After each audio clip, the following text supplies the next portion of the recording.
Good morning, viewers. It's Wednesday morning, May 14, 2025, and I'm your host, Sunil Thakker. Sunny Talks Money. Welcome to ST Money 7 a.m. early morning news, where we provide you the latest, concise, and precise stock market wrap with accurate figures and numbers. Please mention your email in the comment section so that we can forward you the daily market wrap in your inbox at exactly 7 a.m. Eastern Time each weekday. The S&P 500 and the Nasdaq closed higher on Tuesday for a second straight day after softer than expected inflation numbers added to investor optimism from Monday when the US and China announced a trade truce.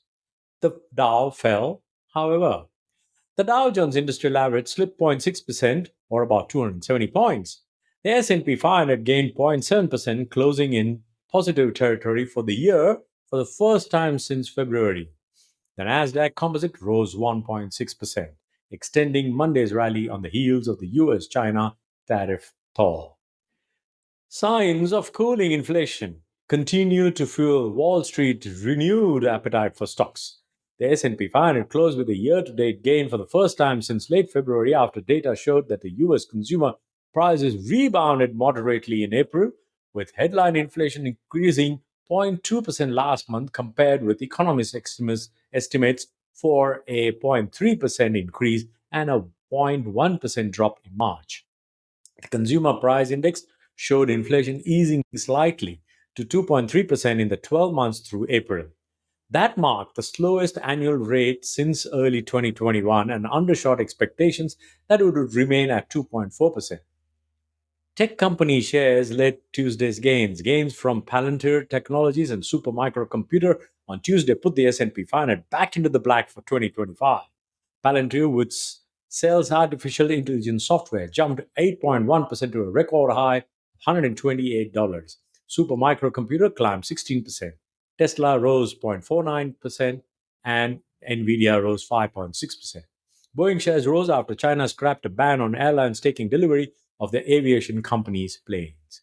Shares of crypto exchange operator Coinbase Global surged almost 24% after an announcement that it is slated to join the S&P 500 on May 19.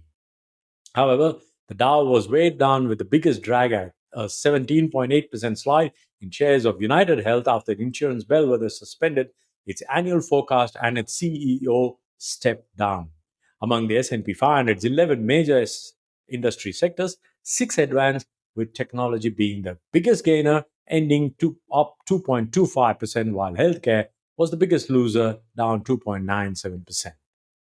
A few hours after Beijing and Washington agreed to temporarily slash levies on each other's goods, the Trump administration also cut charges for low-value Chinese packages that it had imposed after closing a loophole known as the de minimis exemption.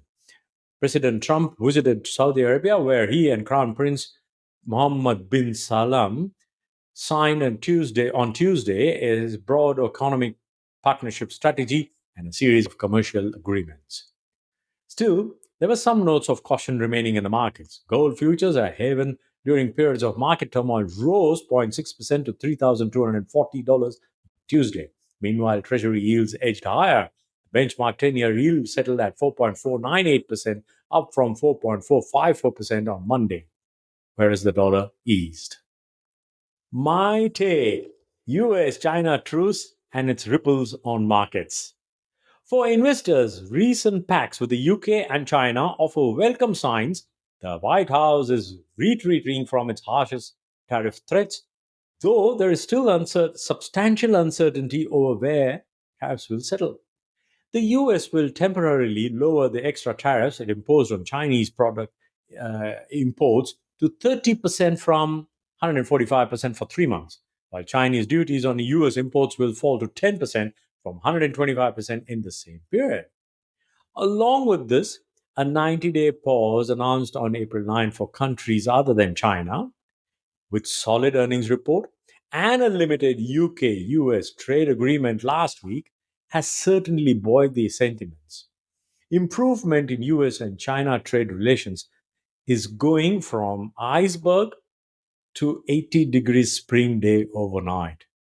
This is like getting psychedelic pleasure on high octane stuff. Monday's relief rally followed Washington and Beijing's agreement to dial back stringent reciprocal tariffs, signaling a joint effort to stave off global economic downturn.